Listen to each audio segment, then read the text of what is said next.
சத்குரு அப்படின்னா சத்து பிளஸ் குரு, சத்தியத்தை பேசக்கூடிய குரு, அவங்கள தான் சத்குருன்னு சொல்லுவோம். அப்போ சத்தியத்தை பேசக்கூடியவர் சத்குரு அப்படின்னா இப்போ இருக்கிறார் அவர் ஜக்கி வாசுதேவ், அவரையா சத்குருன்னு சொல்லணும்? அவர் சத்குருலாம் கிடையாது. அவர் என்ன பிரம்மகுமாரிகள் இயக்கத்திலே உள்ளவர். பிரம்மகுமாரிகளே சத்தியம் பேச மாட்டாங்க, வேற அவர் சத்குரு எப்படி சத்தியம் பேசுவார்? ஆன்மீகம் வேணா பேசலாமா இருக்கும். அவர் குருன்னு வேணா சொல்லிக்கிறார். நிறைய பேர் தன்னை குருன்னு சொல்லிக்கிறதுனால அவர் தன்னை குருன்னு சொல்லிக்கலாம். ஆனா சத்தியத்தை பேசக்கூடிய ஒரே குரு அவர் பரமாத்மா, பரமபிதா, அந்த இறைவன், காடுன்னு சொல்லக்கூடிய அந்த கடவுள் ஒருவர் மட்டும்தான் சத்தியத்தை பேசுவார்.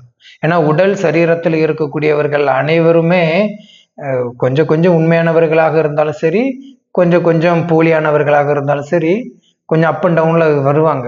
ஆனா இறைவன் அப்படி கிடையாது. அவருக்கு உடல் சரீரம் இல்லாதவர். அதனால எப்போதுமே அவர் சத்தியத்தை மட்டும்தான் பேசுவார். அதனாலதான் நம்ம இந்த மதத்துல என்ன சொல்றோம்? சத்தியம், சிவம், சுந்தரம்னு சொல்றோம். அவர் வெவ்வேறு மதங்கள் வெவ்வேறு விதமாக சொன்னாலும் கூட இந்த மதத்துல சிவன் சொல்றோம். அப்போ சத்தியத்தை, அந்த உண்மையை பேசக்கூடியவர் அப்படின்னா அவரு பரமாத்மா, கடவுள் ஒருவர் தான். அவரை தான் நம்ம சத்குருன்னு சொல்ல முடியும். வேறு யாரையும் தேகதாரி சரீரம் கொண்டவர்களை சத்குருன்னு சொல்ல முடியாது.